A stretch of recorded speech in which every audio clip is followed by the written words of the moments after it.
Para tojin sekalian terkasih, para rohaniawan yang kami cintai dan hormati, serta Bapak Ibu hadirin sekalian yang berbahagia. Sebelum saya menyampaikan khotbah di dalam kebaktian hari Minggu ini, terlebih dahulu terimalah salam penuh iman kita hanya dalam kebajikan Tuhan berkenan. Wei de Dong Dian Sanjay.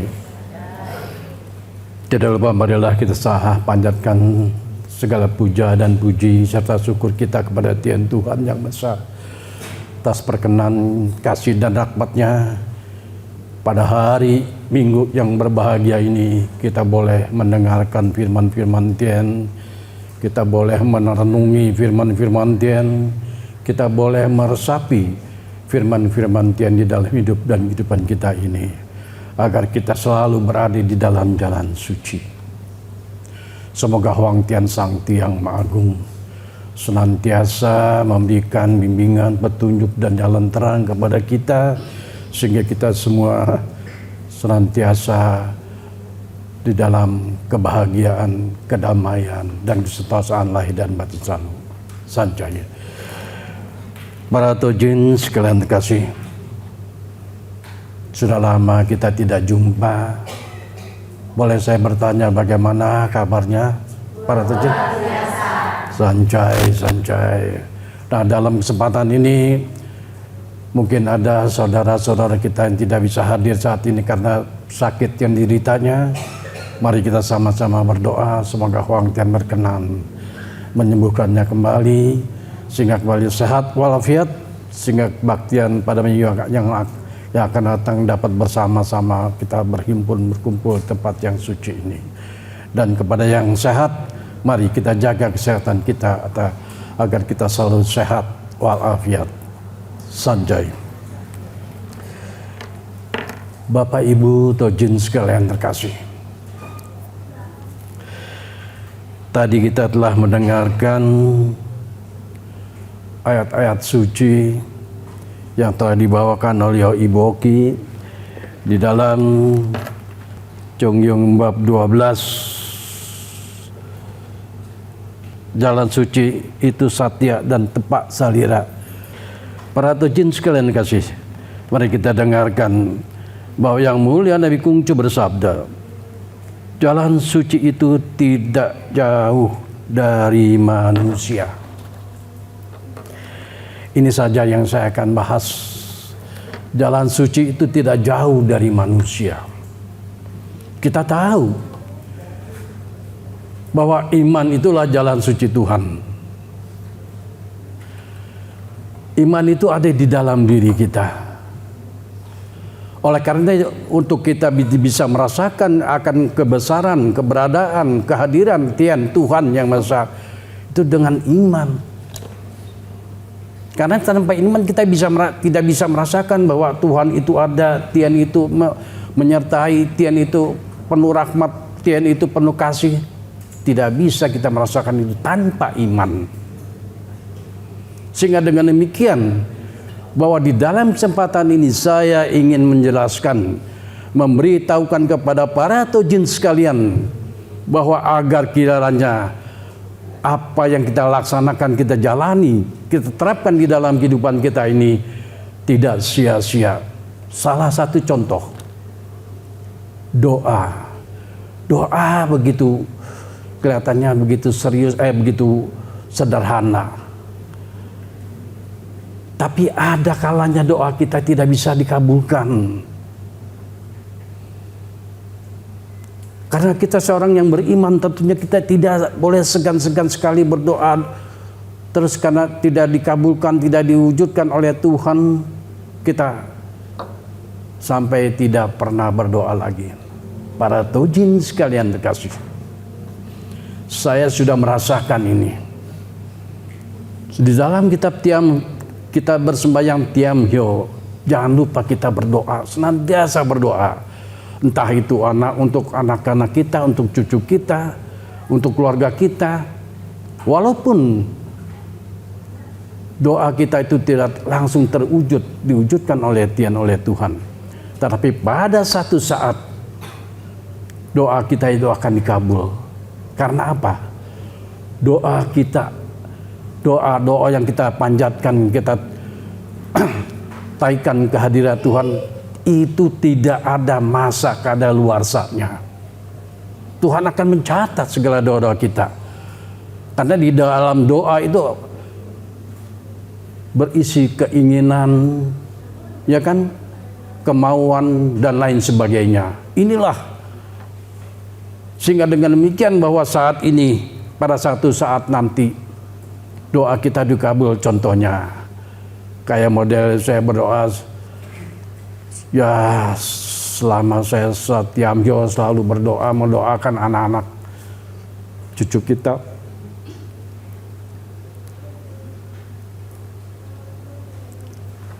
Walaupun lama, tapi doa kita itu tetap tidak expire atau tidak kadaluarsa. Akhirnya dikabul. Ini bukan saya testimoni, tapi ini kenyataan. Karena hidup kita itu harus nyata. Bukan hanya dengan fata morgana, tapi nyata yang kita harapkan. Sehingga saya begitu sangat gembira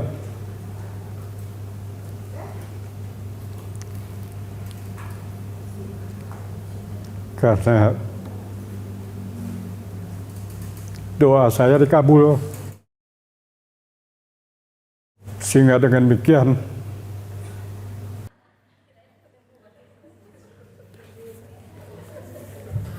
jadi saya mohon maaf, saya kalau berbicara suka kebawa perasaan gitu ya. Jadi bagaimana? Karena ini yang nyata. Jadi sekarang cucu saya sudah berhasil. Kuliahnya sudah selesai. Ini salah satu contoh saja. Ya, mudah-mudahan semuanya juga anak cucu saya pada sukses gitu. Nah, ini salah satu contoh doa. Doa gitu berapa tahun kita berdoa, senantiasa berdoa selama dia masih belajar, masih kuliah. Ini menandakan bahwa Tuhan tidak pernah lupa akan doa-doa kita yang kita panjatkan. Walaupun kita tidak tahu bahwa Tuhan itu mencatat doa kita, tapi Tuhan tidak pernah lupa apa yang kita panjatkan doa.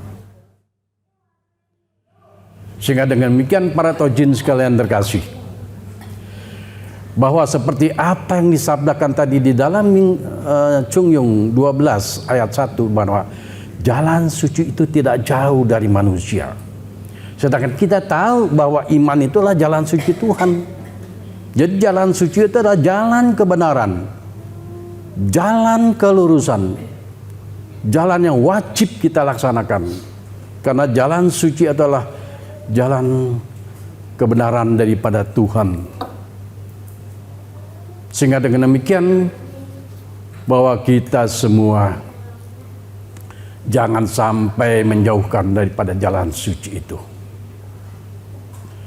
Sehingga bahwa kita semua harus dapat menyadari bahwa jalan suci itu sudah berada di dalam diri kita yang wajib kita kembangkan. Salah satu contohnya adalah bahwa Tuhan telah menganugerahkan kita berupa sing watak sejati kita. Nah, kalau kita sudah bisa melaksanakan, mengikuti apa yang terdapat di dalam sing watak sejati kita, tentunya ini adalah merupakan jalan suci yang karunia Tuhan yang diberikan kepada kita. Kita tidak usah bingung. Sing kita cuma ada 4 jingeletis. Itu kita laksanakan. Walaupun sederhana ada 4, tapi kalau kita jabarkan akan meliputi seluruh alam semesta ini. Ini adalah firman Tuhan. Jadi mungkin salah satu orang mengenai firman Tuhan ini penjabarannya begini, satu lagi begini, yang lainnya begini. Tapi kalau kita lihat semuanya itu akan sama isinya, tujuannya. Nah, oleh karena itu para tojin sekalian kasih, tentunya setiap manusia mempunyai tujuan hidup.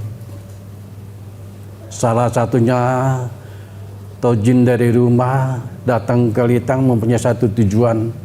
Untuk apa? Itu banyak, macam-macam. Ada yang untuk beribadah, ya kan? Ada yang untuk mendengarkan firman Tuhan. Tujuan manusia itu macam-macam. Tapi kalau kita ringkas semuanya adalah satu, mendapatkan satu yang kita inginkan. Bapak Ibu sekalian terkasih,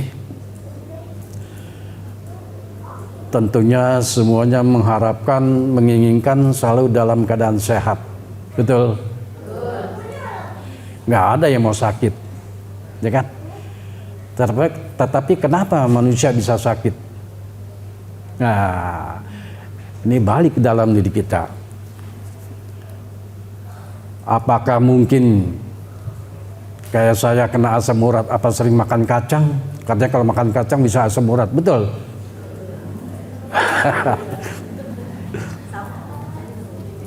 Jadi begini, masalah sakit itu kita yang cari sendiri. Kita salah makan bisa sakit. Ya, kita punya mah, tapi senangnya makan asinan, bisa sakit mah nggak? Nggak kan? Kamu iya. Oke, para tojin sekalian, bahwa segala sesuatunya itu, ya, kita harus bisa merasakan. Ada salah satu ayat, katanya Tuhan itu melihat seperti manusia melihat, mendengar seperti manusia mendengar, tapi Tuhan tidak berbicara. Ya, makanya salah satu komunikasi kita kepada Tuhan Yang Maha Esa selain dengan iman adalah dengan doa. Kita mau berusaha, kita berdoa, ya Huang Tian, ya Tuhan, saya mau pergi dagang, cuma diberikanlah rezeki yang berkah, yang berlimpah, supaya dagang saya laris, ya kan? Kalau mau sekolah, ya Huang Tian, saya mau pergi sekolah, berikanlah saya kepandaian, kepintaran, supaya bisa sukses di dalam belajarnya. Yang mau bertani pun demikian, supaya saya jangan gagal panen dan lain sebagainya. Ini, tapi kan Tuhan tidak menjawab, Tuhan tapi mendengar, mencatat. Ini kan merupakan doa. Itu tidak akan pernah expire doa kita, selalu tercatat. Ada yang tahunan baru dikabulkan, ya kan? Nah, para tojin sekalian kasih, tentunya semuanya kan mau doa-doanya dikabulkan, tapi dengan syarat mesti rajin ke Litang, ibadah, kebaktian, berdoa, sembahyang dan lain sebagainya. Ini persyaratan yang utama, tidak repot kok. Karena kalau kita sering rajin bersembahyang, berdoa, doa itu kan merupakan satu komunikasi kita antara kita dengan Tuhan, ya kan? Kalau kita sering berdoa berarti kita dekat dengan Tuhan. Sebetulnya Tuhan itu tidak jauh dari manusia. Ya, dilihat tiada nampak, didengar tiada terdengar, namun tiap wujud tiada yang tanpa Dia. Jadi Tuhan itu menyertai kita. Kita sebut Dia ada. Kita tidak sebut, ya tidak ada. Makanya para tojin sekalian, hati-hatilah pada waktu seorang diri. Ya. Jangan sampai kita tergoda oleh nafsu-nafsu atau oleh hal-hal yang kelihatannya menggairahkan dari luar. Nah, para tojin sekalian, tentunya walaupun singkat, saya hanya ingin bahwa apa yang saya sampaikan ini bisa melekat di hati kita. Jangan sampai kita hilangkan begitu saja. Jangan sampai kita abaikan. Karena sekali lagi saya tekankan, doa inilah yang senantiasa berkenan kepada Tuhan. Dan ada satu lagi, selain doa, kita diwajibkan juga beramal. Karena amal kita tidak ada kata expire atau kata dan lain sebagainya. Tapi tetap doa amal kita itu dicatat oleh Tuhan. Nah, karena apa? Sekarang kita beramal, ya. Tentunya pada satu saat nanti kita dalam kesusahan, ada orang yang membantu menolong kita. Ini karena dari amal kita, dari hasil perbuatan kita yang waktu lalu. Maka itu para tojun sekalian, ingat dua hal, doa dan beramal. Inilah yang dicatat oleh Tuhan Yang Maha Esa. Nah, Bapak Ibu para tojun sekalian, rohaniwan yang kami cintai, itu saja yang dapat saya sampaikan, walaupun singkat, mudah-mudahan dapat mengikat